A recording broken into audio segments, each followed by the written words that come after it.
Theoretical overview only we have taken. I'll show the things practically today with the decision tree algorithm, and two more different kind of algorithm also we'll talk about. The first is random forest, and the second one is neural network. So how they behave, how they perform the operation, that we'll see. And in this unit we are having the big data analytics also. So let's see. We'll talk about the practical implementation of the decision tree. First of all, I'll just okay, so let's open the Jupyter notebook, and simple idea about one simple example we'll talk about. Okay, so the things will be clear from the decision tree point of view. Okay, that I'm having with me here. See, the data set we have seen in the classification itself, and the data set is containing the information about the nodes, CSV file. Simple CSV file which can be opened by using your LibreOffice Calc or your MS Excel also. It contains 4 columns in it, like variance, skewness, kurtosis, entropy, and class. Means these are the scanned images of different notes, bank notes. Okay, currency notes are there, they are scanned. Few notes were fake, few notes were not fake. Okay, so the 0 class is containing original notes, and 1 class contain the fake note. Okay, like that. Like yesterday we have talked about binary classification. So we have 2 different classes in the binary classification example there. Out of it, the 0 is actual class and 1 is abnormal class, normal and abnormal class. So few nodes that they have scanned using some scanning machines, and after the nodes are scanned, image properties are saved in a CSV file, and that 4 image properties are here: variance, skewness, kurtosis, entropy, and finally the class. Class 0 means original node, 1 means fake node. Okay, check it. You go below. Many, so there is no need change or any difference is there, though these all nodes are fake. So you can check every nodes, all 4 properties are different. Okay, all 4 properties of every node are different.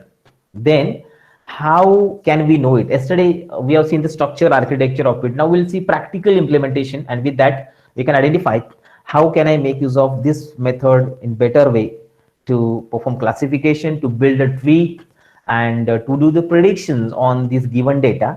So let's talk about the same step by step. So 4 image properties and 1 class variable there. So I'll just see step by step so you can get better understanding of decision tree algorithm in detail, and what advantages that particular feature, the particular variable is particular algorithm is containing, that also we'll see step by step. Let's see, for example, so here I'll import the data first, like df is equal to pd dot read csv, okay, and then banknotes. Okay, and let's let's do some pre steps, like check out how many rows are there. 1372 rows and 5 columns. And if you want to check the first few entries, so you can just check it out, like variance, skewness, kurtosis, entropy, and class. Okay, class. Because class is an output variable. It's a classification, binary classification algorithm is there. We will make the algorithm of decision tree, and based on that, a perfect model will be created, and we can find the accuracy of the model also. We can check how effectively it is categorizing and generating the results. That also we will talk about. So see, first 5 entries from that data set are shown over here. Okay, so head is shown. Now let's separate input and output. So let's separate. X is equal to df dot drop. So is to drop 1 column from there, and only input variables are taken in X. See, we'll separate input now because we have to create the tree based on that. And what is your class? That is your output variable will be. So Y will be the output variable. So let's see the Y. So Y is separated, and we have saved the Y class variable in Y now. Even we can see that data is balanced or not. So most of the time decision tree is biased towards the 1 class. It may have the problem of overfitting also. Overfitting means data is trained well, but testing It's get very less accuracy. Training accuracy 95%, testing accuracy 65%. That may also create a problem. It occurs for most of the time decision tree algorithm, but that we have to check for also whether it's correcting, having good accuracy on the data set or not. So y is equal to df of class, your output variable is. Even in output variable, you can see whether data is balanced or not. So how many elements belongs to fake, how many elements belongs to original, that also will say. We have separated it when we can see is any missing value. Actually, no missing values are there in the data set. And one more thing to remember, that decision tree does not require the normalization process. Data, though data sizes are different, data are of different categories, then also we don't require normalization of data, because data decision tree uses one feature at a time. So data normalization, feature standardization, normalization, scaling, this is not required. Random forest and decision tree, these two algorithms are there which don't require the normalization phases. Okay, so we have separated it, and now let's do the data in splitted format, like train, test, split.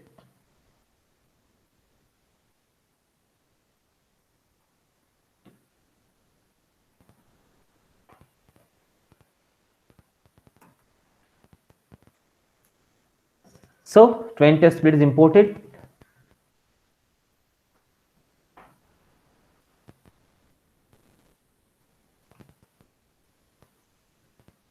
Train, test, split, x, so x, y. Let's make a random state also to have a seed point 0.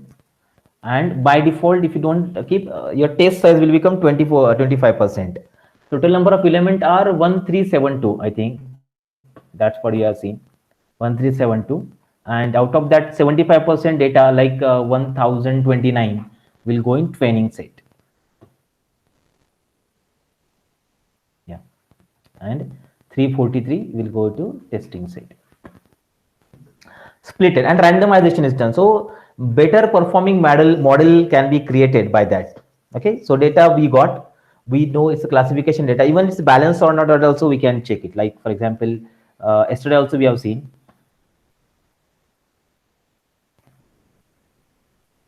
from collections we have to import the counter class, and we want to check the counter for y.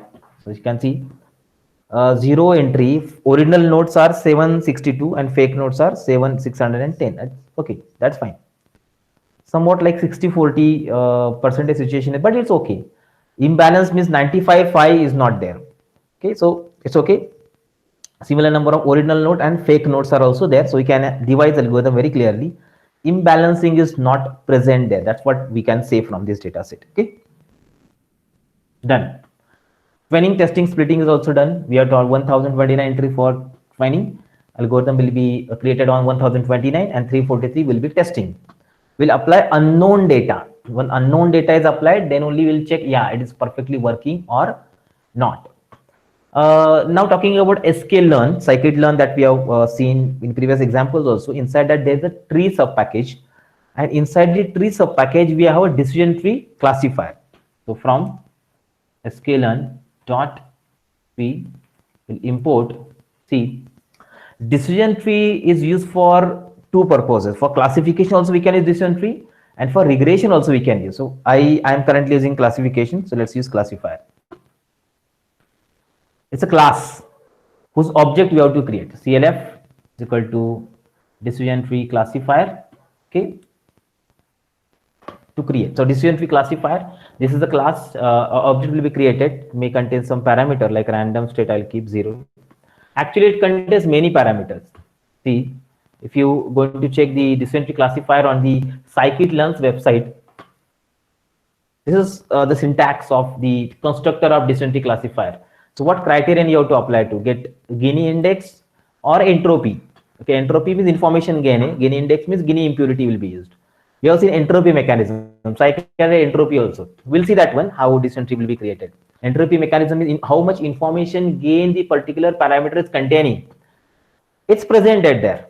Okay, that's what we are using, and many more that possible, like maximum depth, what should be the depth of the tree, how many, but minimum sample split is there, 2, means only 2 splits are possible. That's what I given. We can have more than that, 3, 4, 5, 6 also. That's how possible is that? Minimum sample speed. Then many more parameters are there. I just will not use. We just have to focus on the criterion. On what criterion you have to do the split. So I can mention the criterion here is equal to entropy. Like on entropy criterion, we have to create a decision entry. Like information gain, the formula that we have seen. On what basis? We are to choose the next parameter to split on. Gini means impurity index. Entropy means information gain. Entropy should be higher. Gini index should be lower. That's what you have to remember. CLF classifier object is created, and if you want to build CLF dot fit, create the object. So training the data.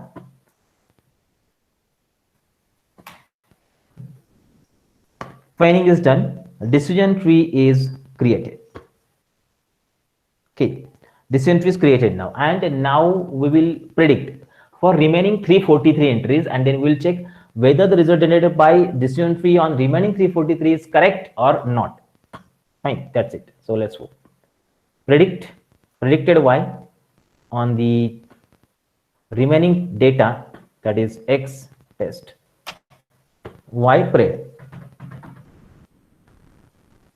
So Y test we have, Y pred predicted by algorithm. Now we'll compare that and let's summarize. So we have talked about the concept of confusion matrix. Now let's apply the concept of confusion matrix over here and check it. Summarization. So 343 entries again we have provided, and algorithm has predicted 343 again. Okay, which is Y pred, and originally we are having the result of that 343 and Y test. Okay, that's we compare. So how many entries are matching or not? You can check. I'll write one result variable also. So, see this. By that we can create a data frame. Inside it, actual values and the predicted by algorithm values will keep in front of each other. Okay, let's keep them in front of each other. See this. Actual 1, predicted 1, 0 0 0 1 1 0 0 0 0 1 1 0 0 0. Whatever I snapshot I'm having, everything is matching. It doesn't mean that is higher 100% accuracy is there. Maybe somewhere the results are not matching. See, actual value which is Y test and predicted by algorithm is Y pred, which is here. Whatever snapshot is shown over here, I think everything is matching, but maybe somewhere we are having matching entries, not matching entries also. It's also possible. Okay, so how to do this one? So this is what the result, and let's create a confusion matrix.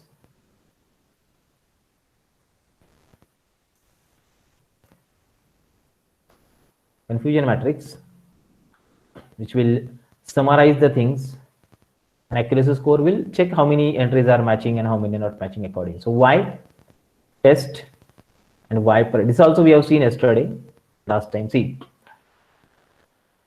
0 and 1 class. This is 0 class from this side. From this side it is 0 predicted class, and from this kind it is 0 actual class. In the data set of 343, we have 195 entries for class number 1. That's what we can see. Just a minute. See.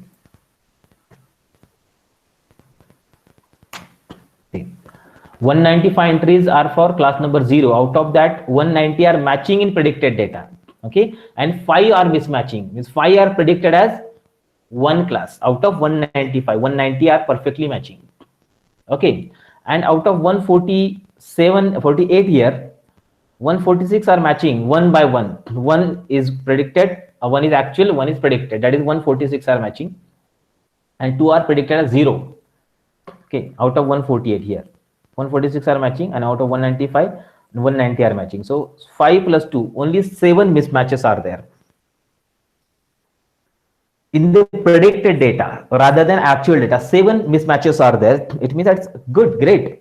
7 means our matching entries are 336. Matching entries are 336. So 336 divided by 343 into, this is the accuracy of this algorithm, 97.95%. 97.95% is the accuracy of it. This algorithm is 98% almost, that we can say, can identify. So algorithm is very much beneficial, effective for this kind of the data. 98% accuracy, that we can see is great to work with. And now this algorithm can be used to predict the result also, or used to predict the note is fake or not fake, that we can see. I'll show you that one. Let's say, for example, I just can check this out here. Any note, take any note, like for example this note. It is original note actually, sorry, fake note. And I want to predict that note is fake or original. So I'll keep that something in this way. Okay.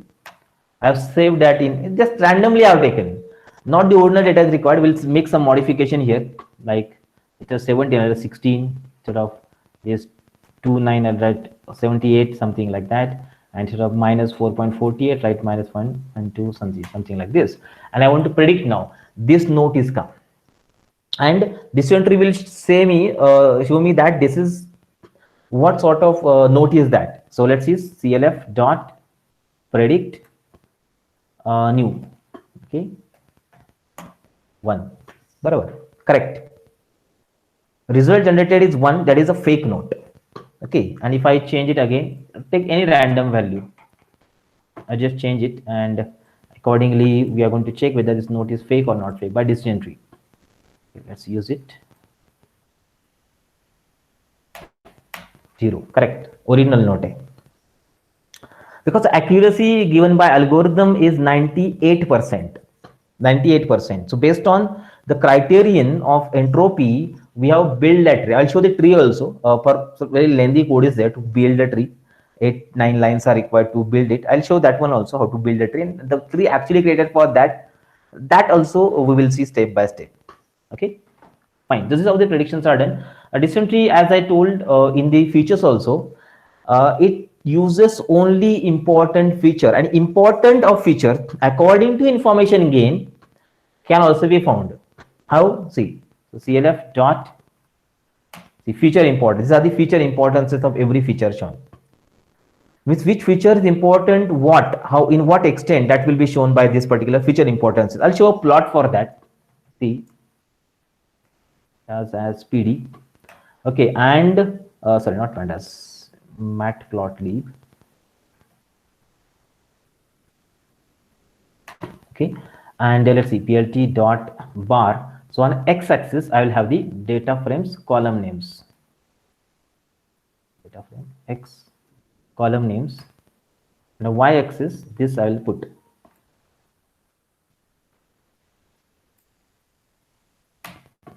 Now see, feature importances. Which feature is more important? First feature a variance, which is very highest importance. Then second skewness, then cutoff, then entropy. The 4 features which that data set was containing is having these importances. Is that? So according to importance they are chosen. It means that decision tree has chosen variance first time to split. Then again skewness and then cutoff, and then very less number of time entropy is used for the split. Okay. So this graph will show you, check it, I given x column names on x-axis, y-axis having feature importances. And let's see how the decision tree is created for it. Just a minute. Wait a minute. It will take some time. Just because the code is very large, I'll copy it directly, so it will be easy to save the time.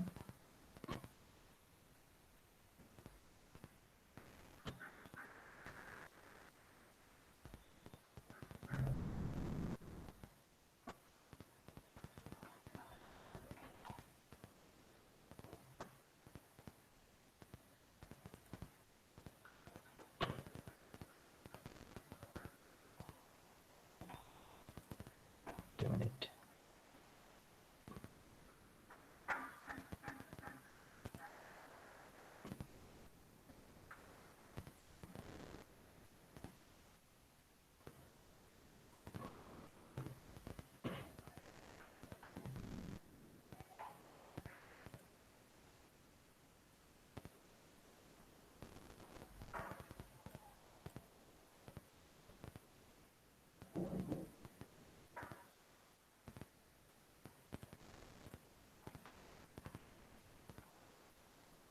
Okay, it's there.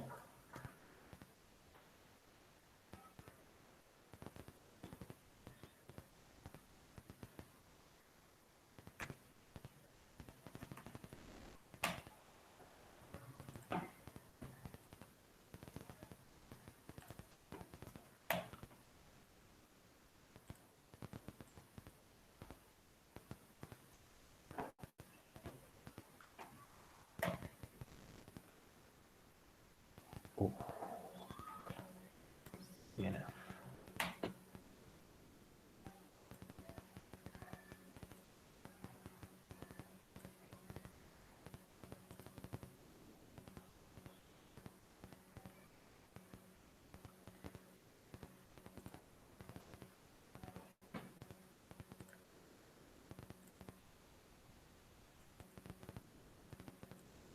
Yeah, see this.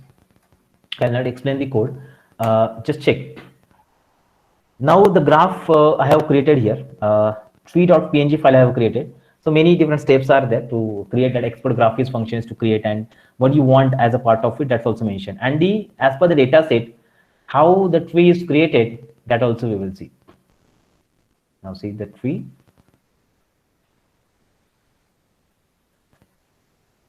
The tree I have formed for the given data. Yeah, this one. For the given data, the tree is created, and just can observe now how the tree is there and which feature is used and what criteria are used. So as per the entropy mechanism that we have seen, entropy algorithm, entropy based algorithm that we have seen, this is created. Check this. A very big tree, 9 levels are there. If you observe, here we have variance used. Variance is less than 0.274. True will go here, false will go here. Okay, so entropy for this is 0.99. 0.99 entropy is there. Okay, and based on that, information gain is extracted. We got variance highest information gain. Okay, 0.99. Then sample 1029 that we are used. Out of that, class number 1 are 567, class number 2 are 462. Okay, and now the thing which follows this condition, variance less than equal to 0.274 is here, which does not follow here. Okay, fine. Two parts are created. Now on true, I have skewness created. Skewness 5.8. If it is less than that on this side, false on this side. Same case. Variance, then entropy, then kurtosis, skewness. You can check. Different methods are used. Again, entropy. This is the name of the column actually. Entropy is presented here. You can see. And going below, wherever entropy is 0, after that we are stopping it. See the leaf nodes now. Value 0 to 48, 1 0, 0 35, 0 8 90, 19 1, 0 32, 1 0, 69 0, 0 47, 0 1, 13 0. Means one class is defined. You can check the colors also. The color which is highly orange, that is the class number 2 is there. Sorry, set class number 1 is there, I think 13, class number 0, and which are blue, there the class number 1 is in demand. This is 0 class, 1 class. Blue one are 1 class and orange one are 0 class. Okay, based on that tree is created, and you can see the tree 1 2 there 1 2 3 4 5 6 7 levels are there in the tree, which is formulated on this 1029 entries only. Only 1029 entries we got that result, and the accuracy also as per 98% accuracy, which is possible. This is how the tree can be created that we can use. Fine. So this is the mechanism of decision tree. It's very useful kind of algorithm from classification, from regression also. This algorithm is very specifically used. One more thing I'll show you, the data set which is used yesterday. Okay, data set that we have used yesterday, it was the movies. So I'll show you one thing. It's not always possible, required to have the names in English. We can write the names in other languages also. So let's see that. I'll show one data set here. And on that data set, I have performed some operations. See, the data set is very interesting. You can check it out. So I've created some Marathi movie names there. So where is that? Yeah, this one. And with this, I can directly perform the operations of identification of output of the movie, new movie, what category it will go. It's not required to have the data only in simple language. Any English language can use other languages also inside the code. Now see this one. This I'm using, and you can check the output. So these are the movies which I have saved in this particular data set. The data set is something like this. Same. The data set that we have seen yesterday. Same thing is there. Only the information is stored in Marathi. See, 15 movies are there. According to that, whatever the name of the movie, budget of the movie, number of celebrities acting in the movie, and what's the class of movie. The three classes are there that we can see completely as it is done. Programming is done same way. Only the data that I'm using internally is different. See, this is first 5 movies. Okay, we're going to check the column names. Can check out the column names now here. These are the column names. Then X, I'm getting 2 columns. Y, I'm getting another 2 columns here. Sorry, another output column. This is output column. These are the input columns for me. Same task, nothing different. Then I have converted the data into the what say dummy variable format. Then I have scattered it.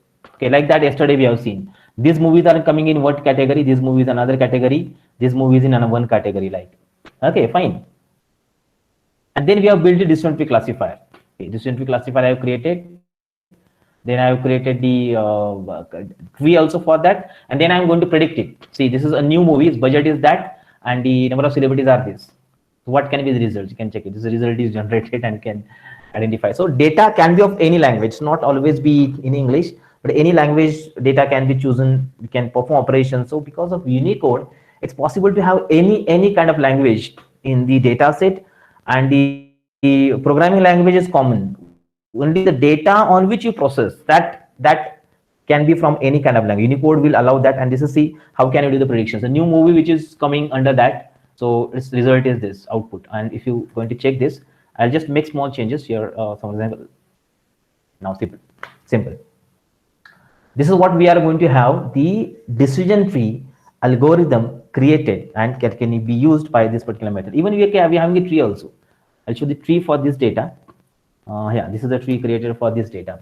You can check in tree also. All the things which are mentioned are taken as it is. Only you have to text can be taken for any language, but the number should be in Roman script only. Now see, this is how it is done. Data set is different, okay, and tree will be created like that. 3 classes are there. Okay, out of it 5 nodes are created. 5 nodes are there. This node is fixed only 10 out of 10. Here 9, 10, 2, 1, and 8. They are separated, and you can see the tree created for that. So just a conclusion that it's not possible or not required to have the data in English only. You can use others also. Any kind of data sets very easily analyzed, processed. Machine learning model will be created so much easily by any kind of the data. And models are common. This is what we call a decision tree. Connected to decision tree, we have another model present which uses the consider decision tree a next step ahead, and that is called as random forest. Let's see random forest algorithm now. Okay, so first of all we'll see theoretical implementation of it, and then only we'll go to check the practical implementation. Taking too much load, so I just close all them together.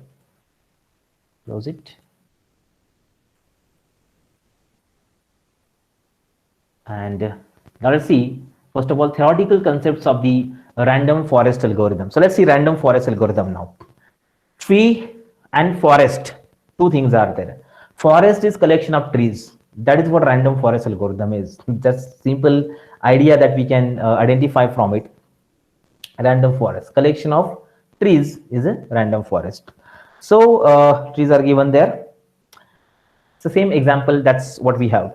Now random forest is a supervised machine learning algorithm based on ensemble learning. New terminology is coming now. Ensemble learning. What is ensemble learning? So ensemble learning is a type of learning where you join different type of algorithm or same algorithm multiple times to form a more powerful prediction model. Okay. Same type of algorithm multiple time or different type of algorithm. So basically, okay, I think we don't have much ensemble learning in syllabus. Maybe in upcoming semester we will be having that. 3 techniques are there in ensemble learning are. First is bagging technique. Second is boosting technique, and third is stacking technique. Bagging means we can create a parallel connection of algorithm, which is done in random forest. Bagging, that's we call. Data set is separately given for different sets of algorithm, and then we'll generate the results out of it. That is called as the bagging. Connected to that, we have another concept called as boosting. Boosting does sequentially. First algorithm result second, second to third, third to fourth, fourth to fifth. Like all, that's called as boosting. And third is the stacking. We combine different algorithm, different kind of algorithm together, and to build a more powerful prediction model out of it. This is called as stacking. Okay. But here in random forest, we use the concept of bagging. Bagging algorithm is there. Random forest algorithm combines multiple algorithm of same type. That is, multiple decision trees resulting a forest of trees. A forest of trees, hence the name random forest. Hence the name random forest. So the random forest algorithm can be used for both classification and regression. So non-linear regression can be created, can be done with the help of random forest, and classification is okay. That's how decision tree is working. Here is that. Now, how random forest actually works, how it performs the operation. Let's talk about it. So we have some records, some rows in the data set. N number of records, rows are there. Now, what random forest? Random forest create the decision trees on that n records separately. Okay. For example, I have given 1,000 entries in data set, and I want to create 10 different trees on that. So 100 record will be given to first tree, 100 second tree, 100 third, 100. So 10 trees will be created. One decision tree of 1,000 is not created. 10 trees of 100 each will be created. Maybe they are having some records common in all. Maybe, yeah? Not required that every tree is a different record. Some randomized records are there. Maybe they are common in it. And based on that, we are creating n number of decision trees there sequentially. Parallelly, not sequentially, parallelly. First tree, 100 record to first tree, 100 record second, third, fourth, fifth, sixth, everyone. So 10 trees will be created. Okay, so in case of regression problem, the tree creation that we have seen, same algorithm is there. In case of regression problem, for each new record, each tree in the forest predict new value of y. Every tree, I am given a prediction data set. First will predict class 1, second class 1, third class 0, class 1, everyone will have their own prediction power. And the final value can be calculated by taking the average of all the values predicted in the tree. Regression problem, I will have average, but in classification problem, the concept is majority vote. Majority. So maximum number of trees are saying it is class number 1. So class number 1 will be the output, majority vote. The new record is assigned to the category that wins the majority vote. That's why we are seeing every decision tree will have its predictions. And out of it, where the maximum prediction is there, that is the result. That is the output from it. See, this is what majority voting is. Check the diagram.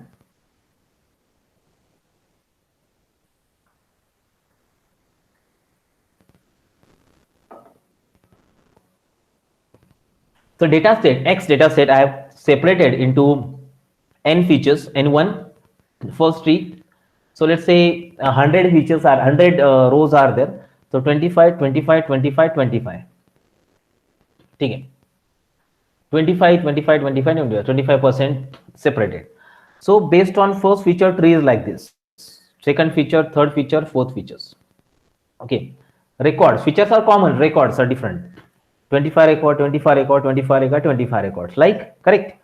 Parallelly they are separated. And now when we are going to do the predictions, when you are doing predictions, so in case of predictions, the majority voting will be done. Majority voting means first tree will say it is class C. Second tree will travel like that and will say class D.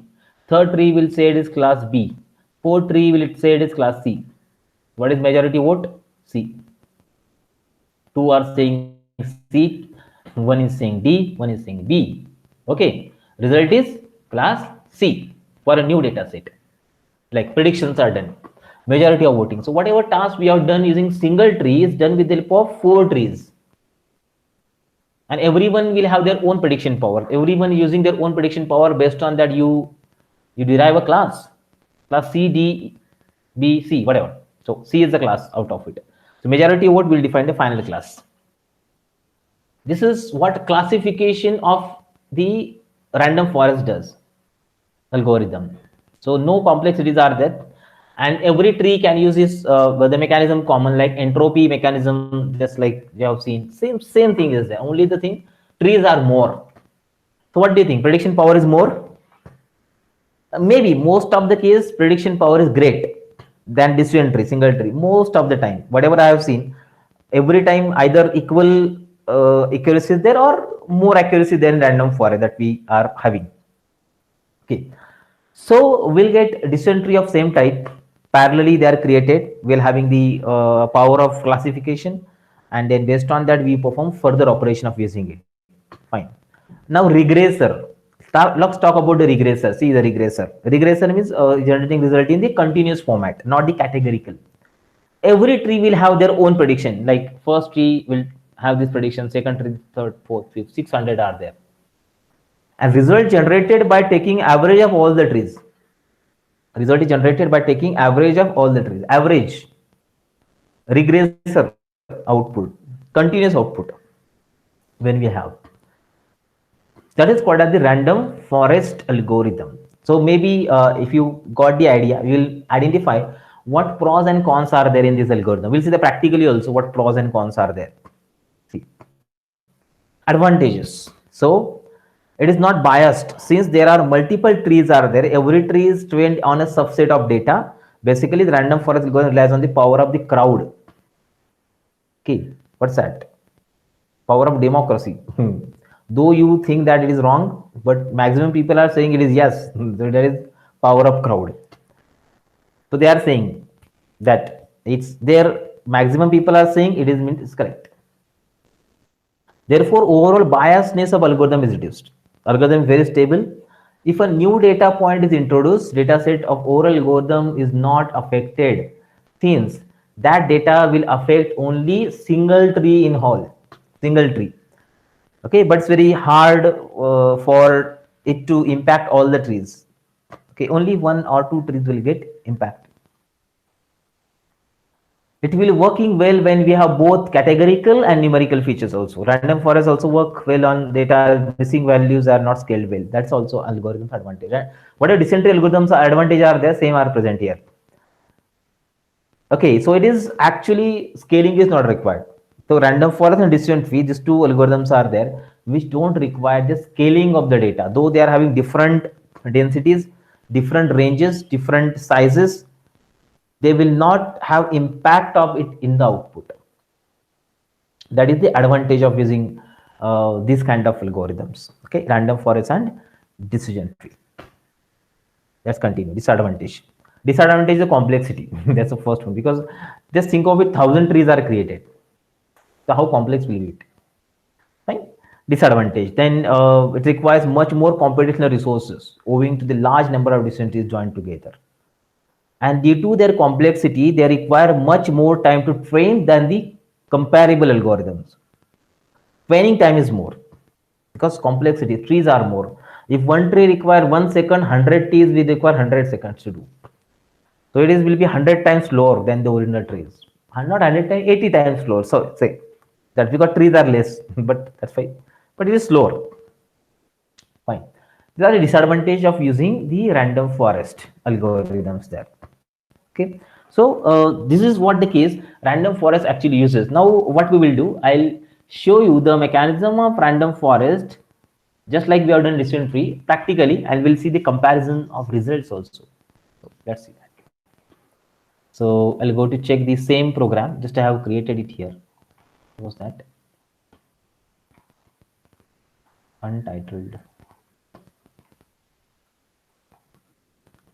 not given any name to it. 13.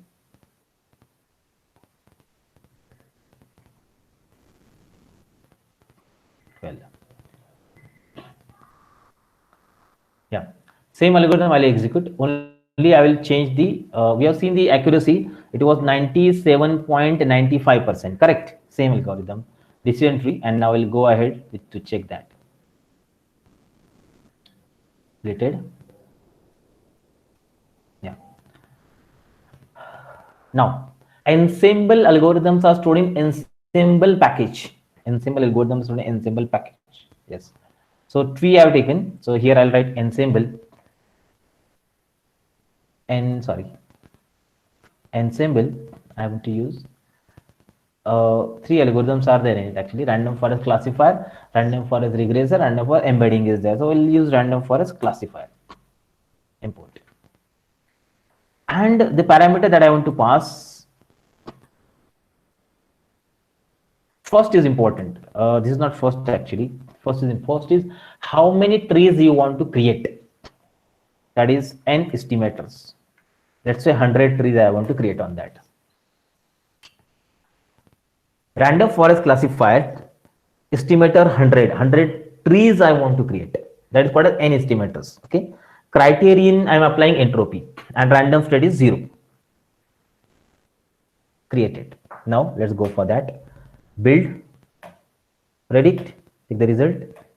Maybe they are same, but here I got 7 misclassification in the decision tree confusion matrix. And let's talk about the random forest. 3 are there, from 7 to 3. That is what we got, and accuracy may go 99, maybe. Sorry, not this. Accuracy is 3 are mismatched, na? So 340. Oh, 99.125% is the accuracy of this algorithm here. 99.125%. They are okay. Just you can check it out. So almost 1.25% increment, 1.20% increment in the accuracy that we have achieved by using this algorithm. It's almost reaching to 100, almost reaching to 100%. Not all correctly done, but only 3 misclassifications are there. Zero class we have 2 misclassifications. Zero is predicted as 1, and on one class I have only 1 misclassification. One class predicted as 0. One time only. So 3 misclassification, 99.125. But compare accuracy. Accuracy are different. For the first data, we have different accuracy. First algorithm different, and random forest. Most of the time, but this is my experience also. Accuracy of random forest got improved every time.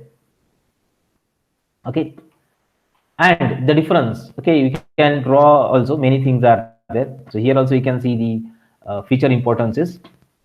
See this feature importances. So check this. Entropy is improved actually here in it.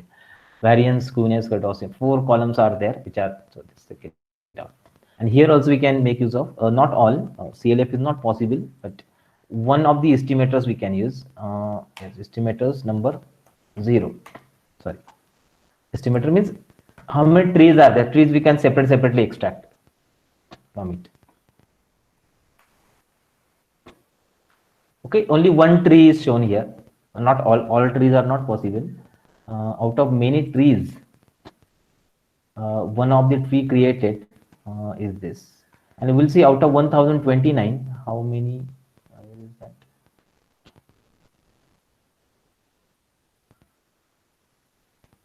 Sorry. Out of 1000 how many trees are? Yeah, 635 samples are taken here, and using 635 sample trees created randomly. Overlapping samples are there, not always they are separately by unique number are there. Unique means equal numbers are not there. Randomly it takes the data, and based on that trees are created. And this is one of the tree number 0 is this. You can see how many levels: 1 2 3 4 5 6 7 levels are there in tree number 0. Let's see tree number 1. Oh,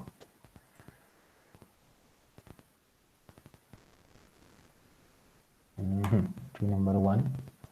See, now it is completely widened. It has taken 626 samples, tree number 1, and based on that the tree.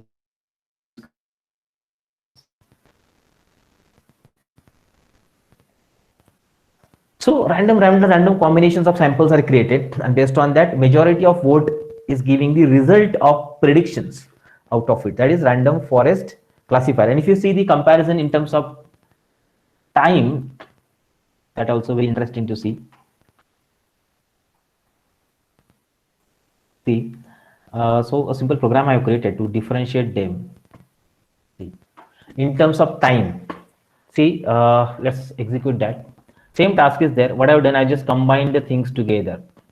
Now here, what I've done, random forest classifier and dysentery classifier both are imported. Estimators are 1000 I kept. Maybe we'll take 100 here. Okay. And now using time difference I calculated by using this method, time dot time, then time difference calculated for before fitting and after fitting random forest, and before fitting and after fitting of dysentery. That's how I've calculated the recorded the time. And then I have printed the difference of time here. You can see time differences. Now random forest requires 0.302 time seconds to train, and dysentery requires 0.005 to train. 5 milliseconds, and here 302 milliseconds are there. Check out the difference between them in training. And just think of it, if I am increasing the number of samples, obviously random forest will become slow onwards. And for prediction time also, so here for predictions I've done the same task. Before predict, after predict, the time is recorded. Okay, y1 and t1, t2, t3, and after predict. And if you see the difference of them, random forest is having 0.069 seconds for prediction, and dysentery is having 0.008 for prediction. Okay, so check the difference again. Time difference. Dysentery is faster than the random forest. So we can try that, and by that we can identify which algorithm is performing better. Means what do you want? Accuracy or speed? You can't get both at once. It's at a time taking both is not possible. So you have to take the choice. Check the differences, the confusion matrix also. Just combine together. 3 misclassification, random forest, dysentery 7 misclassifications are there. And in case of accuracy, also random forest 99.125, dysentery 97.95. Okay. This is what we have the confusion. Don't worry about it. This is what the random forest algorithm. So random forest focuses basically on the number of trees. It's a kind of ensemble learning where the bagging is done. Algorithm of same kind are parallelly connected, and we are going to have the predictions out of every node of the tree, and majority of vote will be given the preference. That is called as the random forest algorithm. So in this unit you have 3 classification algorithm. First dysentery, second random forest, and the third is neural network. We'll talk about that now, neural networks. So let's see in detail, what do you mean by neural network?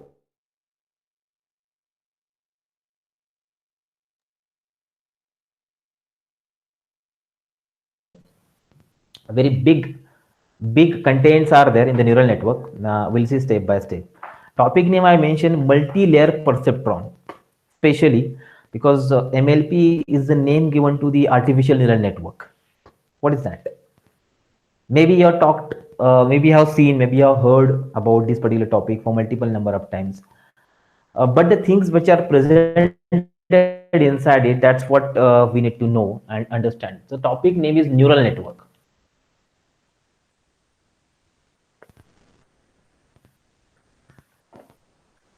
Now, neural is a name derived from the name neuron.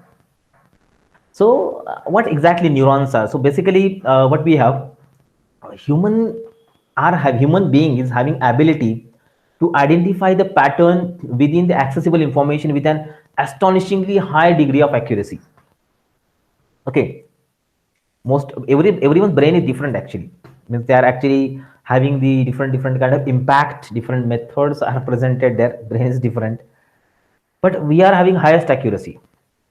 We can easily find, we can easily learn, we are having speed also, great speed. Okay, so whenever you see a car or a bicycle, you can immediately recognize what they are. Is a car or bicycle, correct? This is because we have learned over a period of time how car and bicycle looks like, how it's looking like, how the car is looking like. You can't say anything like any aeroplane is a car. No, because we have seen car already. We know that. We know pattern. We know design. Okay. And the distinguishing feature between the car and bicycle is also known to us. Correct. Already we are knowing. So how we learn? What's a learning mechanism that we follow? That's we are going to see now. Artificial neural network are the computational system unit that intend to imitate human learning capabilities via a complex architecture that resembles the human nervous system. Nervous system is your neural network that we have in our brain.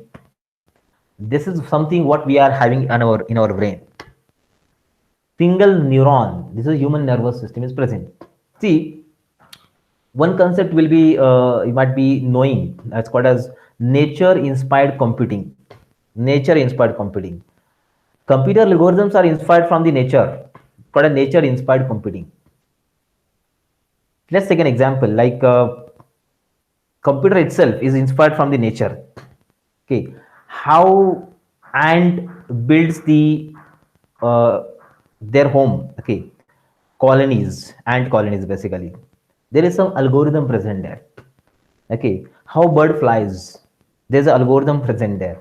Okay, how dog sniffs something. There's an algorithm there. Remember, but they are having special ability there.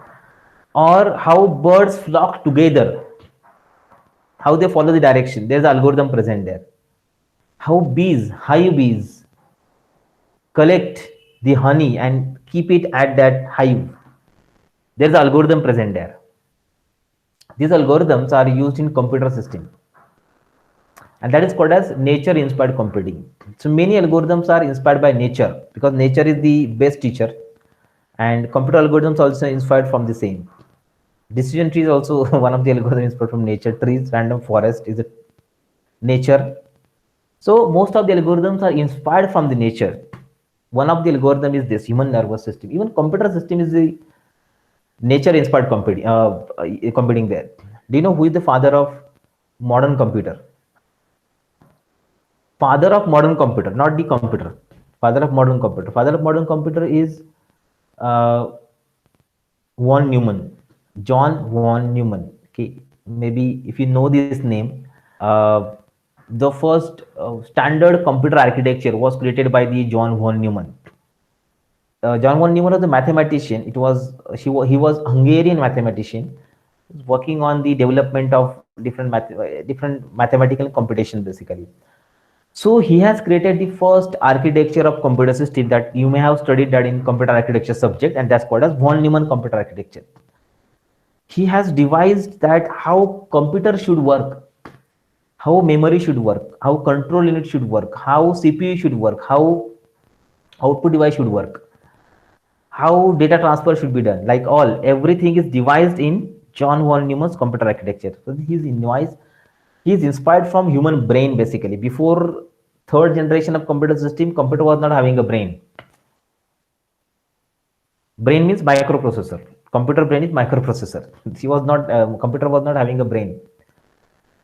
But von Neumann has given a brain, and based on the design of von Neumann, the first microprocessor is created in 1967-68 somewhere, and then that design is taken by Intel, and Intel has created their first microprocessor of 4004 in 1969-70 somewhere. Okay, and from that onwards we got a brain. We got a brain to all system. Mobile is also having a brain, microprocessor. Computer is having a brain. It was inspired by the human body actually. Human body is having a brain which is having a direct or indirect control of anything. This concept is used in the computer system, and based on that, further ahead we have created the computer architecture. We have von Neumann has created architecture. So many such small algorithms are there which are inspired from the nature. Out of this is the toughest algorithm actually, which is inspired from the nature. Okay.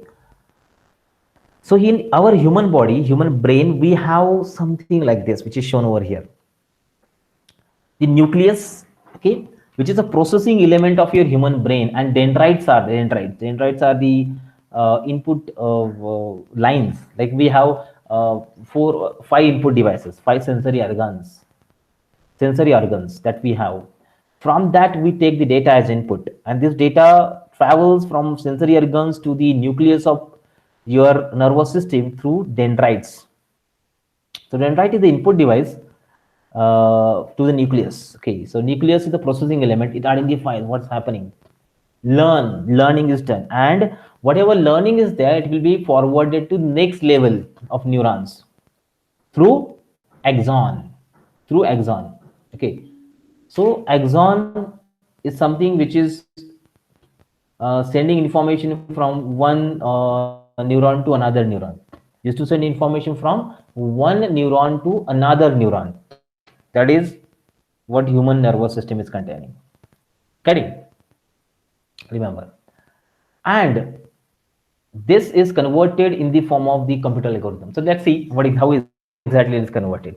Human nervous system consists of billions of neurons, billions, 10 raised to 6, 6, no, 10 raised to 9.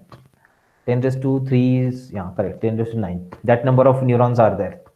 These neurons collectively processes input received from sensory organs. Dendrites receive that, processes the information, and decides what to do in reaction to the input. If this has happened, then what to do? Someone has thrown something, stone towards you, for example. What to do? Just look at that, or put your hand in between, or catch it. That's reaction. Decided by the neuron, human neurons, set of neurons. So typical neuron contains the three main parts: dendrites, where the information passed to neuron is received by the dendrite. Second is nucleus. The nucleus is responsible for processing this information. And third is axon. The output of neuron is passed to other neurons via axon with the help of a line axon, which is connected to the dendrites of other neurons to further down the network. Neuron, every neuron, dendrite to axon, dendrite, like everywhere. They're connected. Okay. And this creates an algorithm for binary classification called as perceptron. Okay. So perceptron is a simple binary classification algorithm proposed by Cornell scientist Frank Rosenblatt. Okay. So perceptron is the artificial neuron presented in the form of a computer system. That's called a perceptron. It helps to divide a set of input signal into two parts, yes or no, and many are there also, but talk about yes or no first. Unlike many other classification algorithms, the perceptron was modeled after essential unit of human brain, neuron, that has an uncanny ability to learn and solve the complex problems from it. That perceptron can do. This is the perceptron. We have some n number of inputs: x1, x2, x3, x4. These are the features. And w1, w2, w3, w4 are the weights which are multiplied. They are random numbers actually. They are multiplied to that x1, x2, x3, x4, x5, and then the round, the circle that we see there, that is called as the nucleus, which is the processing element, and they forward the output whether yes or no is the output generated from that particular neuron, whether you have to go or not to go. Now, what is perceptron? So perceptron is very simple learning machine. It takes in few inputs, each of having weight to signify how important it is, and generate the decision in the form of 0 and 1s. However, when combined with many other perceptrons, it forms an artificial neural network. A neural network can theoretically answer to any questions given enough training data and computing power. Now, perceptron is single neuron. It's a computerized representation of single human neuron. And now, when I combine multiple perceptrons together, which forms your brain, and that is called as multi-layer perceptrons, MLP in short. And it's a perceptron that teams up with additional perceptron stacked in several layers, so solving the complex problems, any decision making or arithmetic that can be solved. Each perceptron in the first layer on the left, I'll show you left side, that is input layer, and send the output to all the perceptron in second hidden layer, and all the perceptron in second layer send output to final layer, that is right one. Say this. This is called as artificial neural network, or in short we call as multi-layer perceptron. When n number of perceptrons are there, it is called as a multi-layer perceptron. So check it out. Input layer we have two features, so two neurons, first, second. Okay. Then this is called a hidden layer, the layer in between. Any number of hidden layers are possible there. So one hidden layer, three neurons are there in it. Correct? Now, an output layer. One output we generate, whether 0 or 1. Two input, multiple hidden layers, one output. See, now, the each layer can have large number of perceptron, and there can be multiple layers present, multi-layer perceptron, which will become a quickly complex system. You can decide how many hidden layers are there and how many neurons per layers are possible. And that multi-layer perceptron is called as the neural network. Neural network. A three-layer neural network like that we have seen in the previous diagram is called as non-deep or shallow neural network. Shallow. Three layers: input, middle layer, and output. Hidden layer, output. That is done shallow neural network.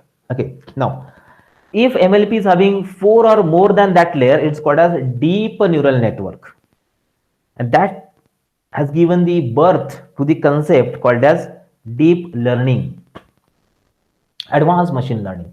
The learning is done by neural network. It's called as deep learning. So if you have 4 layers, 5, 6, 7, 800,000, millions, billions, it is called as the multi-layer perceptron, or artificial neural network, or deep neural network. Okay. One difference that is present between an NLP and neural network is that the classic perceptron decision function is a step function. Step function, and its output is binary. Single perceptron's output is binary. Neural network contains MLPs containing some activation functions. Activation function means what to do, what operation should do on the data. We are having a center and two inputs are there. So that on the two input, what operation to do is decided by activation function that is present inside the neuron, which can be used with results in output of real values, and usually between 0 and 1 or between -1 and 1 can be presented there. It allows probability weight prediction also, or classification of item into multiple labels is also possible there. Look at this. This is the structure of complete perceptron. Okay, so here we have the inputs. See, x1, x2, x3, xn. These values are taken from the input features. Okay, if you're talking about the general neuron, so these values are taken from the sensory organs. 5 sensory organs are there. They will define. And then after that, we have the weight associated with it, W1, W2. So input values, the perceptron takes for real values as input. For example, if the perceptron is tasked with classifying iris flower, iris. Okay.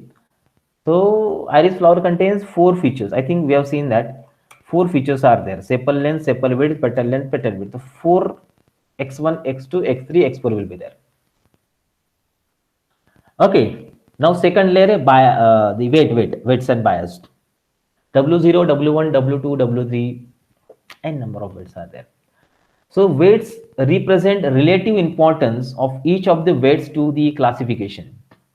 Relative importance of each of the weight to the classification decision. A bias weight is added and multiplied by a constant equal to 1. We will multiply that weight. So weight will be multiplied by some number. X is multiplied by some number, that is called as a weight, to adjust the values accordingly. And we are having that. And finally, we are having the weighted sum of all, that is summation of all. Whatever weighted sum, the input values are multiplied with the weights and summed up to create one aggregate value which is fed into the activation function. Summation, summed together, make it added together. Okay, so all of these will be added together, and the summation is calculated. And finally, we have the activation function. This is just step function written there. Activation function is used to decide the output. There are 5 6 activation functions are there. We'll talk about that, what is activation function. And based on the activation function, the result is generated. There's written step function there. Step function is having specific output. Okay, whatever input you are given, based on that it generates. We'll see that step function 0 1 something. So it generated as the output from the perceptron there. Fine. Now how perceptron learns? It takes the input and multiply them by their weights and compute their sum. Multiply by weight and compute the sum. So multi layers are there, correct? We'll multiply by weight and add all of them together. Sum. Then adds a bias factor, number 1 multiplied by the weight. Bias factor is number 1 is having multiplied by weight. Then feeds the sum through activation function. Activation function will be fed with the sum of all the numbers, and finally result of perceptron will be taken out. Single layer perceptron we're talking about. Now under that perceptron, there are various steps present. 2 steps, not various, 2 steps are there to learn the multi-layer neural network.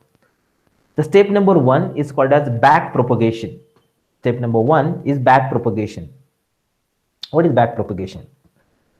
And one more step is called as feed forward. Feed forward and back propagation. So take the input and multiply them by the weights and compute their sum. The weights allow perceptron to evaluate the relative importance of output. So why it's actually required multiplication? The weights allow perceptron to evaluate the relative importance of each of the output. Importance will be different, just like dysentery that we have seen. So what's a weight? What's the importance of that? To know that these weights are used. Neural network algorithm learn by discovering better and better weights that result in more and more accurate prediction. Better and better weights that result in more accurate prediction. Okay, there are several algorithms used to fine tune the weights, and most common is called as the back propagation. Just a minute. Just a minute.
Sorry for the disturbance.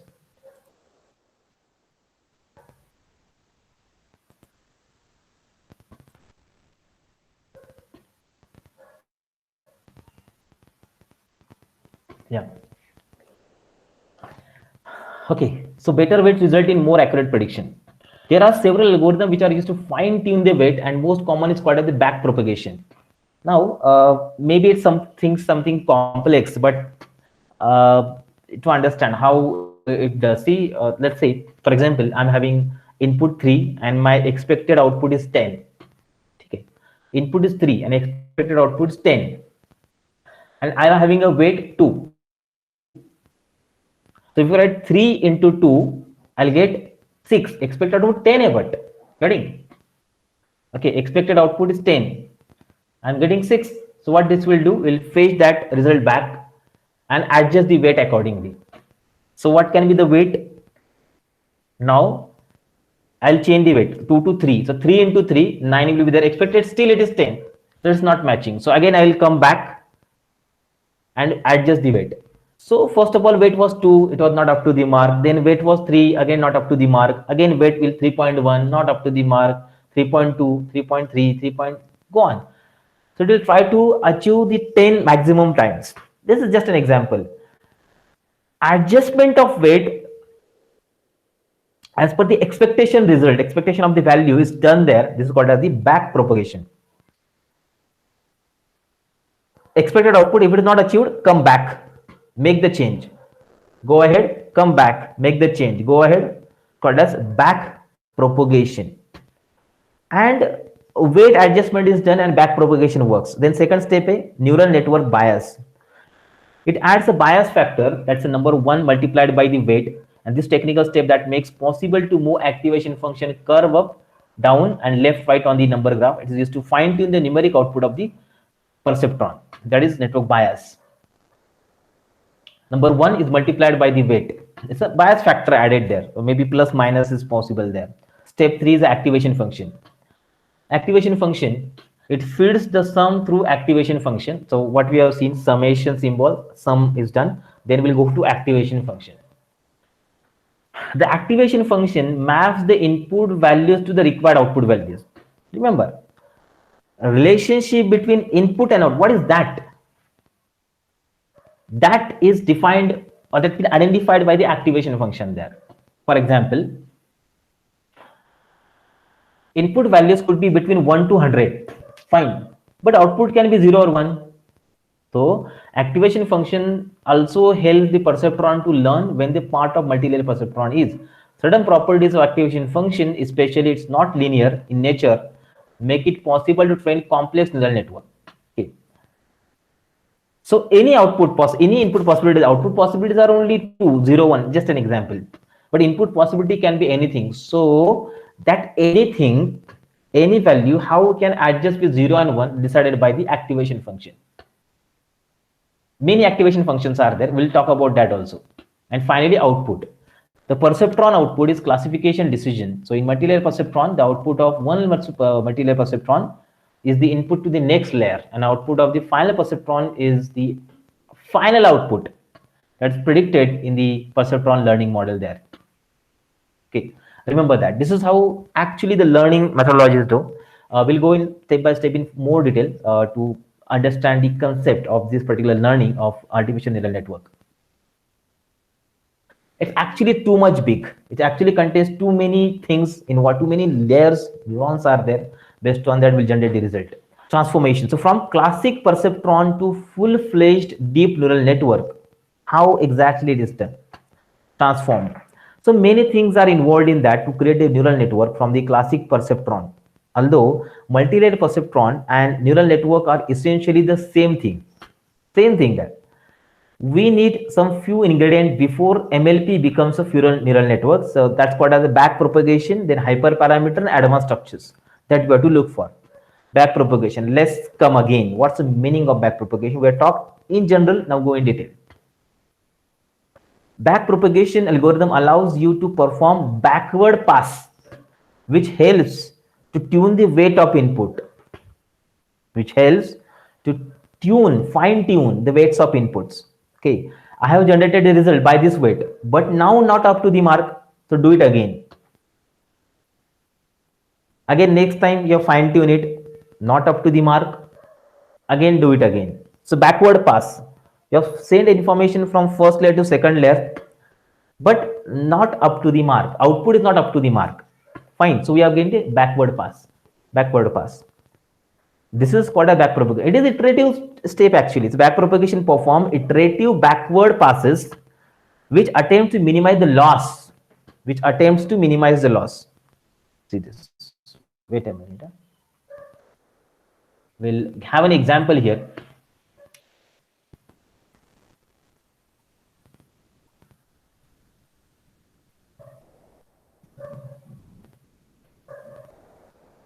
With some multiple layers created. So back propagation, how exactly it works, will get a clear understanding of it. So for example, I'm having a network of some systems. Like for example, the input, I'm having something 3, just I have told about. I'm having a bias, which is multiplied by 2, and expected value is 10.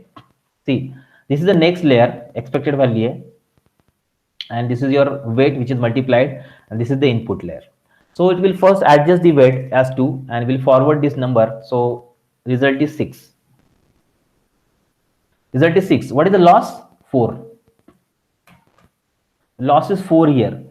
So this 4 loss will be sent back, and we'll check that there's a loss present here. So it will adjust the weight accordingly. It will make this weight 2.5. Okay, adjust backward pass.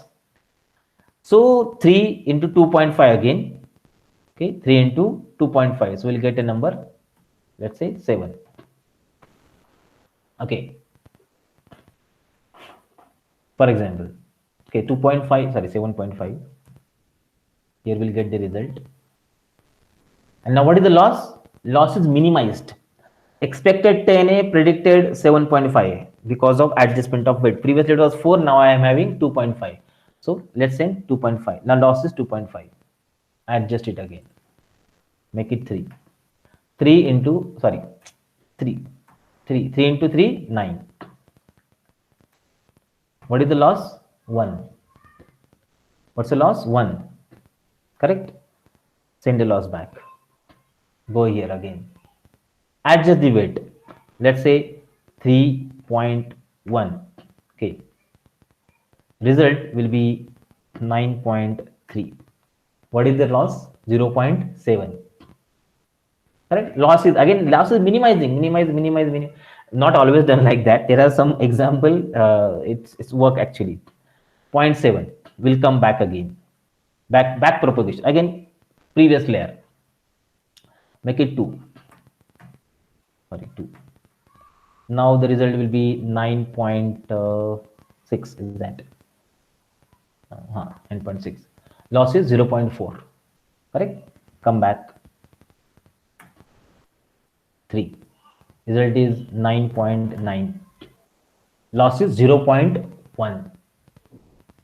Minimize. We have started from 4, then 2, then 1, then 0.7, 0.4, 0.1. Like loss is minimized. Okay, for every phase, back propagation phase, and now it may generate some other result, 3.31, and then adjust it, making more, and ideal value of weights are identified at this level. So what should be the factor that I have to choose to multiply? That's what done in the back propagation phase. Okay, fine. So with each backward pass, their weights move towards an optimum that minimizes the loss function, result in most accurate predictions. It's not there in any of the machine learning algorithm there. Back propagation is not there. They always move forward. They will not come back. Neural network contains it, where I am using. I used to think, okay, it's there, then this may happen, so come back. Then I'll think, if I choose that, then this may happen, then it'll come back. Every time when I use a decision, I'm getting more accurate decision making power there, because I minimize the loss. My brain minimizes the loss. So same brain works here. It's the back propagation method. Minimize the loss. And there are many functions present there. Don't rely on the example which I have given. Many functions are. This is just an overview of idea I have given. How they perform. Actually, complex statistics are there which are presented. So back propagation is algorithm commonly used to train the neural network. So when the neural network is initialized, weights are set for individual element called as neurons. Individual element of neuron. Inputs are loaded, then pass through the network of neurons and add network, and the network provides an output for each given initial weights. So back propagation help adjust weights of the neuron so that result come closer and closer to the known true result. Closer and closer to the known true result. That's what aim of the step back propagation in the neural network.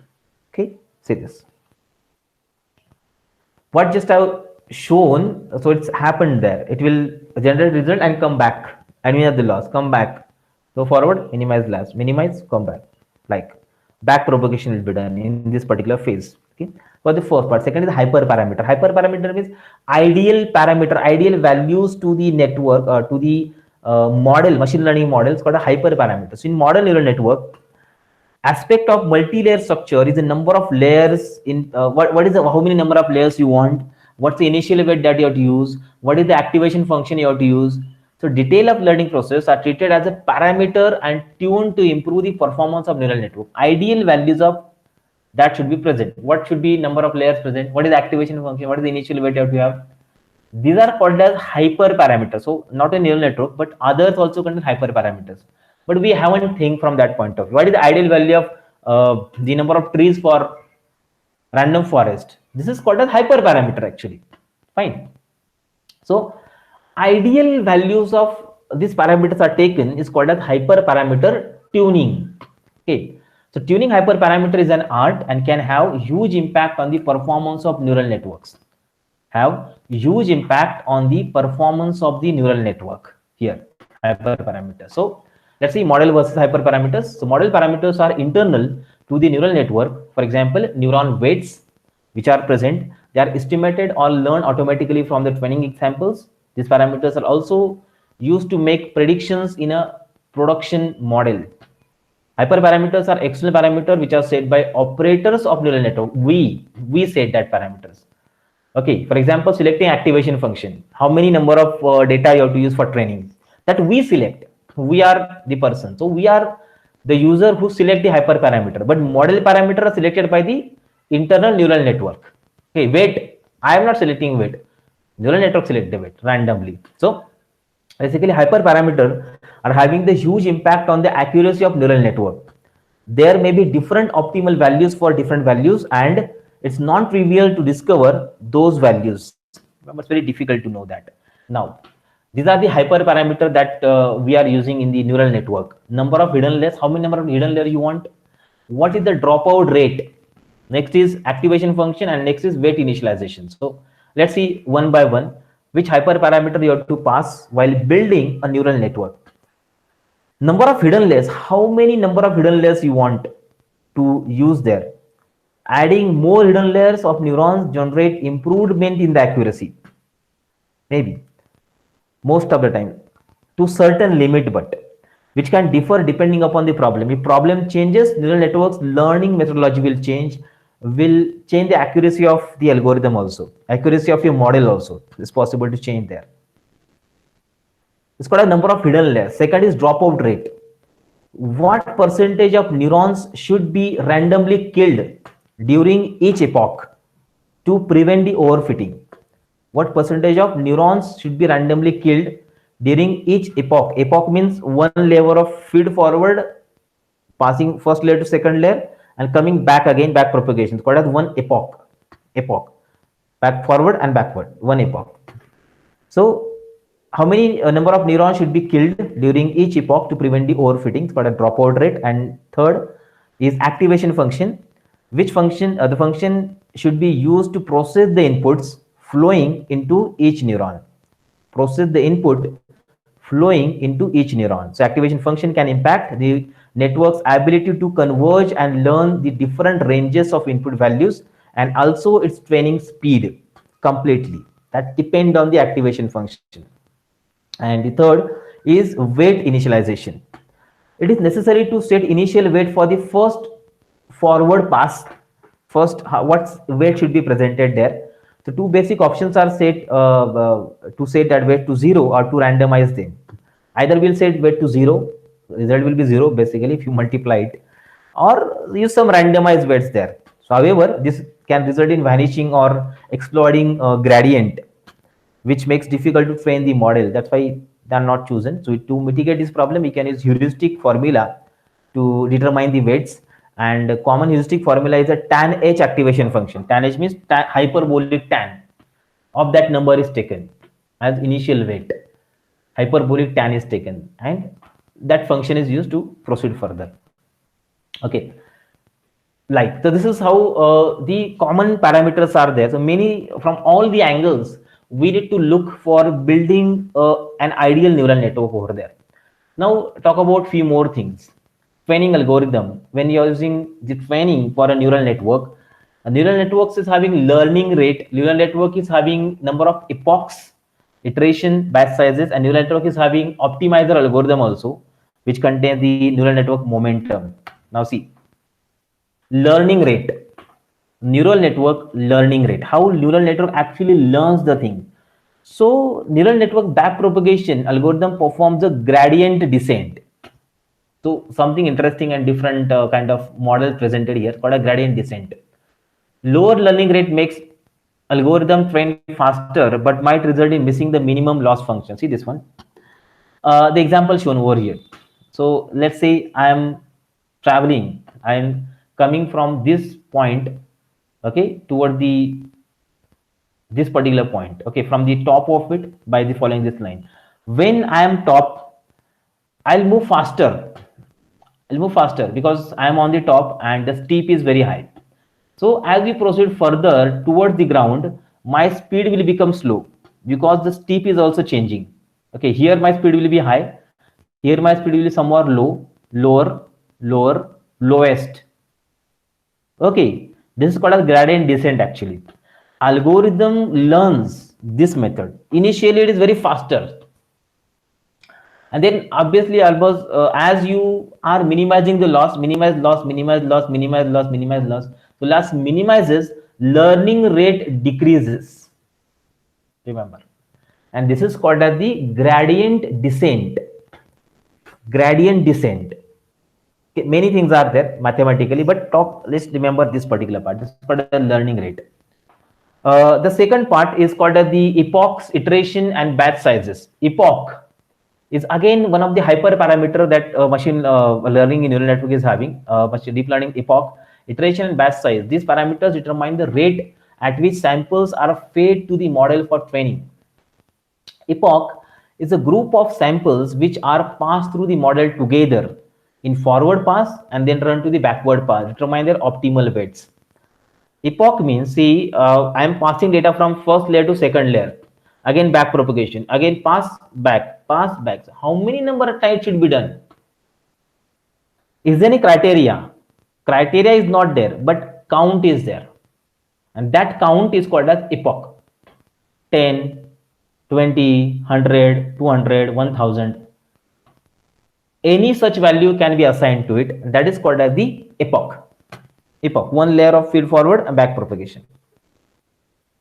If the epoch cannot run all together due to size of the samples or complexity of the network, it is split into batches. Batches are there now. First batch of 100 are given, second batch, third batch, next batch, batches. So split into the batches, and epochs runs in 2 or more iterations. 2 or more iteration will be there, and based on that epoch will run, and number of epochs and batches per epoch can significantly affect the model fit. See this. See, you can check it. It's x1. So how exactly they are changes? Optimal value that I want to achieve. I want to have a learning rate something like this, and this is overfitting. Overfitting means perfect fitting. एकदम perfect. That's what we have. Every point is on the line, like that. Overfitting. But prediction is not done correctly. Okay, that is overfitting. And optimal means it's okay. That's we are having averaging line. Underfitting means data is like that and completely result is different. Underfitting, too less accuracy that they have. Okay, so that problem may occur. And the third thing is that optimizer algorithm, which is used in the neural network. Optimizer algorithm in neural network momentum, when neural network trains, it uses this algorithm to determine optimal weight of the model called as optimizer. Okay, optimizer, optimal weight, which is ideal weight of the neurons, can be calculated by this algorithm. Is called as the optimizer. The basic option is called a stochastic gradient descent. This algorithm is used there, but we need to understand stochastic gradient descent. But remember the name only. It's very complicated to learn about it. Another algorithm is there that's called as the momentum algorithm, which works by waiting after a weight is updated and updating the second time using a delta amount. Okay, that's many are there. Some are here. Netestro accelerated gradient or ADA delta or Adam optimizer. Many algorithms are there. This algorithm used to optimize the weight, ideal weight from the different layers that can be identified by using this. Okay, so these things are there in the learning from the neural networks are possible. Okay, just a minute. Okay, fine. The algorithms are there. I just added accidentally in the network, neural network. They are not required.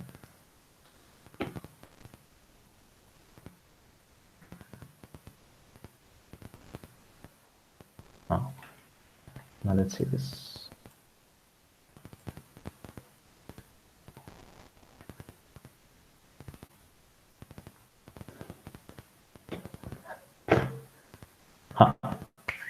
See, so neural network in the real world. That's what we are going to have, the things that required to understand. So how different factors are there which are affecting the design of the neural network.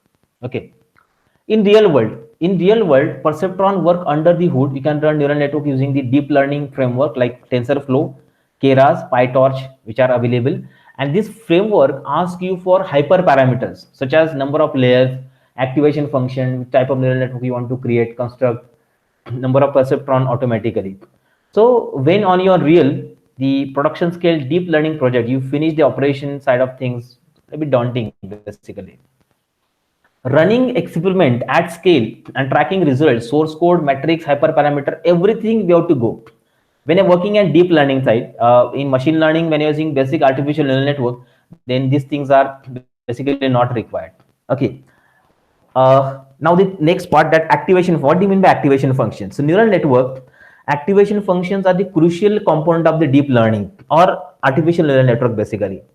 This function determines the output of your deep learning model, its accuracy, and also the computational efficiency of training model, which can make or break a large scale neural network, which can make or break a large scale neural network. That's possible by activation function. Activation functions also have a major effect on neural networks' ability to converge and the conversion speed, or in some cases activation function might prevent neural network from converging at the first place itself. These are the mathematical equation which determine the output of the network. Okay, so the function is attached with them, neuron, which determines whether it should be activated, that is fired or not, based on whether each neuron's input is relevant to the model's predictions or not. Okay, so it also helps you normalize output of each neuron in the range of 1 to 0 or between -1 to 1. That normalization is possible by the activation functions. An addition aspect of activation function is that they must be computationally efficient because they are calculated across thousands or even millions of neurons for each data sample. Okay, so that's why that's a role of activation function today in the neural network. So modern neural networks uses a technique called back propagation to train the model, which places an increased computational strain on the activation function and derivative function. So when you train the algorithm, it takes too much time to activate. That's the main disadvantage, but learning is great. Learning can be done so much easily. See, these are the common activation functions used. The first function is tanh and second is sigmoid. The values which are generated, two common neural network activation functions are given. So values which is focusing on, see, if you are using tanh, it's given from -1 to 1 values. And if you are using sigmoid, it starts from 0 to 1 values. Sigmoid function is a logistic function actually, logit function that we call. And the tanh function will start from -1 to +1. Like that, it's possible to use it. Okay, we'll go in detail. We'll see the formula of that, how exactly the formula is used to generate the result in the neural network. So NN, artificial neural network, they are comprised of a large number of simple elements called as neurons, which make simple decisions. Together, the neurons can provide accurate answers to some complex problem also, like natural language processing, computer vision, image processing, or artificial intelligence.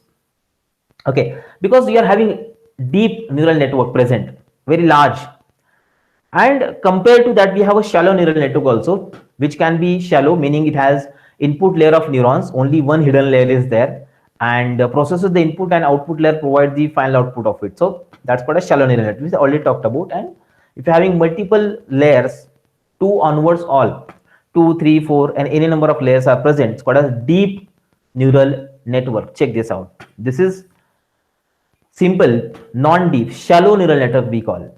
Number of layers, input layers, then hidden layer, and then the output layer. Shallow neural network, only single hidden layer is there, and this is deep neural network. Input layer, hidden layers, multiple hidden layers, and output layer is possible. So any number of hidden layers will be there, that neurons or neural network will be created, and that's part of the deep neural network that we call. Now let's come with the actual use of the activation function now. In the neural network, numeric data points called as inputs, they are fed to the neurons using input layer, and each is having a weight multiplied by it, and then go ahead. Now activation function is a mathematical gate. Gate is there in between the input feeding of the current neuron and the output going to the next layer, input and output. So what relationship that you have to carry in between, that's called as the activation function. It can be as simple as a step function that turns the output on or off. Step on or off will be the result of that function. It's called a step function. Depending upon a rule or threshold. Threshold means above that is 1, below that is 0. That's called a threshold value is there. Going above or below, that we can have. So or it can be transformation that maps the input signal into output signal, which are needed for the neural network to function.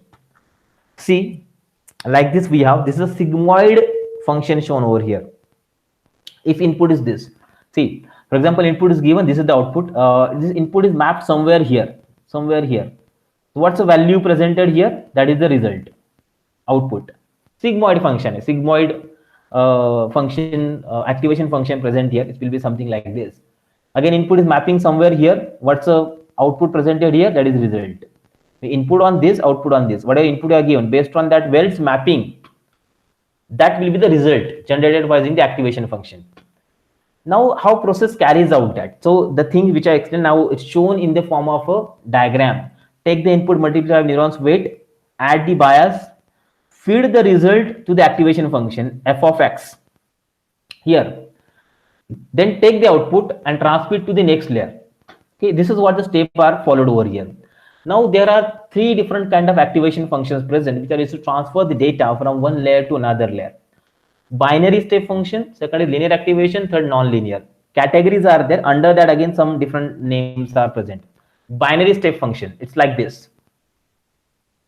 Value generated are in the form of 0 or 1 only. Binary step function, which is a threshold based activation function. If the input value is above or below certain threshold, like here given 0.6, above that and below that. Above that is 1, below that is 0. Okay. So the problem with step function that it does not allow multi-valued output. Only 2 possibilities are there. It cannot categorize the result in multiple format, or multiple outputs, multiple classes cannot be generated from that kind of function will be there. Second is linear activation function. It takes input multiplied by the weights of each neuron and creates an output signal proportional to a linear proportionality. That is generated, linear activation function. In one sense, linear function is better than step function because allows multiple output, not just yes or no, any possibility, just like linear regression we have. Linear function is having the multiple possibilities in the continuous output possible. It's like that, incrementing. Next is, okay, there are some problem, but again gradient descent problem is there. Learning is high at initial, but it slows down as you go proceed further toward the aim there. Okay, and not possibilities back propagation there because model is already available with us. Third is non-linear activation function. Modern neural networks uses the non-linear activation function today. Maximum are non-linear, not step also. They allow model to create complex mapping between networks, input and output. Complex mapping, like function is applied, we'll go that. Essential for learning model with data such as images, video, audio, data set which are non-linear with high dimensionality. There these functions are applicable. So almost any process imaginable can be represented as a function computational neural network provided as non-linear activation function. Okay, these are the functions to apply. To forward the data from first layer to next layer, these functions are used: sigmoid, tanh, ReLU, leaky ReLU, parametric ReLU, softmax, and swish. See that first. This is sigmoid function. Sigmoid function generate the probability of being something. This is a sigmoid function. This is the formula shown over here. For example, input is provided and it's mapped here. Like this is your input is mapping somewhere here. Okay, here it's mapping, for example. So its respected y value will be calculated from this side, and then it is passed. So linear regression is converted into classification problem in the form of a probabilistic model. It's called as a logistic model, sigmoid model here. Something like that's created based on the input faced. Okay. For example, I just mentioned C2 here. C2. Okay. Here the C1 values are there. Okay. 0, 0.5, 1.0 or 2 point something. So based on the data that you have fired from here, the result will be generated based on probabilities. Okay, that's what the first function. Second is the tanh function. Hyperbolic tangent, that's what tanh function. It's like this. The result will be generated in this particular pattern. It's zero centered and making easier to model input that have strongly negative, neutral, and strongly positive values there. Otherwise, it's similar to the sigmoid function as it is. See this one. Sorry. Tanh, directly hyperbolic tan is identified. Third, a ReLU function, rectified linear unit. It's something like that. Max of 0 and z. It means that when I receive the data, it will forward as it is if it is positive. Forward as it is if it is positive. If it is negative, it will make it 0 and then it will pass. See, that's what is shown. Max of 0 and z. Z is input. R of z. So if z is negative, it will make it 0 and forward. If it is positive, it will forward directly because max of 0 and that number will be the same. Rectified linear unit, that is ReLU we call. And generally ReLU is also one of the great function that is used to activate the neuron, fire the neuron. Leaky ReLU is something like this. It's not forward. Okay, it's like here it's constant 0. These values are not negative values are not considered in the output. When positive start, then it will go like that. Rectified. Leaky ReLU is something like this. Here, they're having some very increment is present but very slow in the negative value. But when it becomes positive value, increment is very high, fast. But as leaky ReLU. Okay, like that. Leaky ReLU we have not exactly constant. We'll have something like that. Okay, parametric ReLU will contain the function max of A and D. Softmax function will something like that. Softmax activation function will be something like that in this way. We'll generate the probabilities of it, probability of this first result, probability of second result, third. I see all 5 probabilities are got and result is high probability 0.90. So result will be 5.1 because it's having higher probability. That probability is identified by using the softmax activation function. The formula is like this. Next is Swish. Actually, I have not used Swish any function there. It is recently created. It's a new and self-gated activation function discovered by researchers at Google. Okay, they have given that this is how the Swish is created. It's a modified leaky ReLU, which is possible. And if you combine and summarize all together, we just can check it out. Sigmoid function. Okay. Then we have tanh function, ReLU function, then leaky ReLU function, max out ALU. These are the commonly used functions that we use.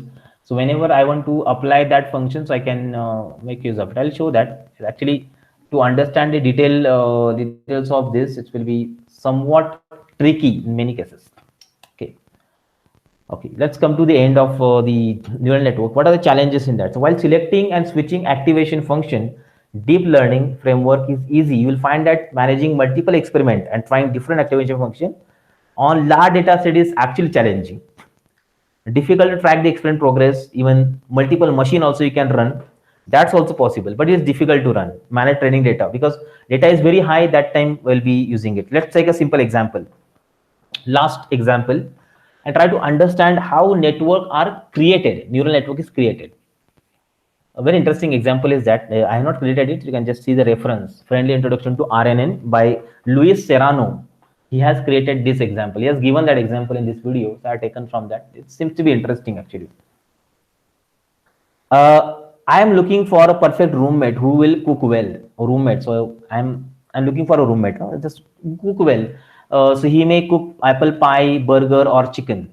So I will solve this problem with the help of a neural network. How? I got a roommate now. But the roommate is having a condition that he will cook apple pie if the temperature or outlook is sunny, and he will cook a burger if outlook is rainy. That is my condition. Correct. The output variable is this: apple pie and burger and chicken also, which is not the dependent actually on anything. And input is sunny or rainy. Correct. Sunny or rainy. Based on that, we are getting this one. Now neural network, how it is created? When input is this, output is this. Okay, this is the data that you are training the algorithm. We are training it. Okay, in input is this, output is this. Input is this, output is that. Now, neural network converts that data in the form of the matrix vectors. See, vectors are there, column vectors we call. Let's say three outputs are there. Apple pie is 0 1 0, burger is 0 1 0, sorry 1 0 0, this is 0 1 0, but chicken is 0 0 1, and inputs are this. So sunny is 1 0 and rainy is 0 1. Numbers are assigned, names are not, because it's also a statistical method to work on. Now neural network, if you see, I am having this input, then I am generating this output. Correct. So you have to adjust the weight, random weight first of all settled, chosen, and then we adjust that accordingly. Let's see how it is done. Now here I have the neural network created. See, try to get it some easy way. So here I have, this is input, this is my weight, finally created weight. Okay, I multiplied it, and my expected output I am getting over here. This number, if multiplied weight, I'll get this number. It means that when the input is sunny, multiplied by I finally adjusted weight, then I will get a burger. Okay, if I am rainy, I'll multiply this by this particular weight. This is matrix. I'll get this number, this value. That is apple pie. Okay, check it out. You can multiply that. If I multiply this matrix by itself, this number will be there. It means that when number is this, my weight will be that which is identified by minimizing the loss. Okay, by back propagation. I got that ideal values of the weight, which is multiplied by that particular factor. When I multiply that, I'll get this number, this column vector. If I multiply this and this, okay, these two, then I'll get this. If I multiply this, sorry, this and this, so I'll get this. So like when sunny is there, result is this, rainy is there, result is this. And this is how neural network is created. See, this is my weight. Okay, how it is calculated? So two inputs are there, sunny, rainy, maybe 1 0 or 0 1. Two inputs are possible, 0 1 0 and 0 1, and three outputs are there. So 1 0 0, 0 1 0 or 0 1 1. This weight I have put on the nodes here. See, 1 0 0. So 1, first 1 0 and 0. Sorry, 1 0 and this 0, which are from the first layer. 1 0 0, 1 0 and 0. This three. And these two 0 1 0 are here for this node. 0 1 and 0. Correct. These weights are given on the nodes. And now when my input is 1 0, so if I multiply this, 1 into 1 1, 1 into 0 0, and 1 into 0 0. It means that when I'm, and for this case also, 0 into 0, okay, 0 into 0, I get 1. Okay, sorry, 0 into 0, that will be 0, which is added with 1 here for this one. For this case, 1 into 0 and 0 into 1, that is addition is 0. And for this case, 0 into 0 and 0 into 1, I'll get 0. It means that when the input is 1 0, my result is 1 0 0. So when the input is this, result is this. Getting it? Tricky mathematics. Actually, not there. Not tricky mathematics. But that's how weights are adjusted and they are mapped to the neural network in this way. If you change the result now, if it is 1 0, here 1 and here 0. Here 1 and here 0 is there. Okay, already is present. Here 0 and here 1 is there. So we will get the answer 0, here 1 and here 0. And that is your burger. Okay, that will be created. Fine. Well, this is what the neural network is formed, and it's identified by some adjustment of weight. Here, the back propagation stage, this I mean, not mentioned yet, but generalized with small idea how this problem we can convert. So my input and output mapping perfectly. When I'm having this input, how I can generate that output. So do go ahead, come back and do multiple time of adjustment. That is epochs.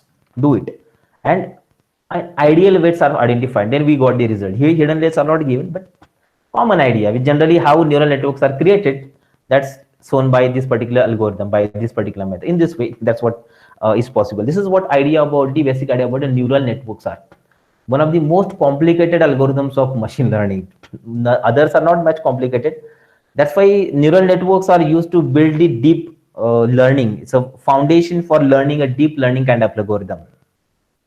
How that the many other neural networks are there, DNN, or we are having RNN, CNN, recurrent neural network, or convolutional network, but they are very complex.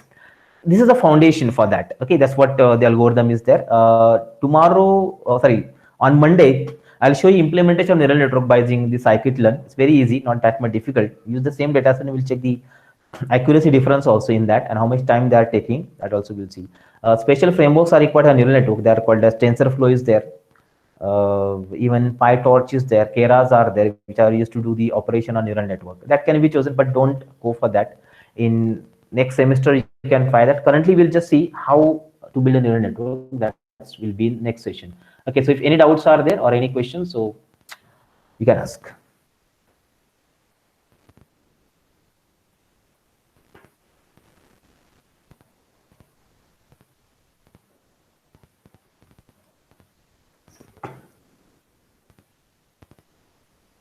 Okay, so no doubts.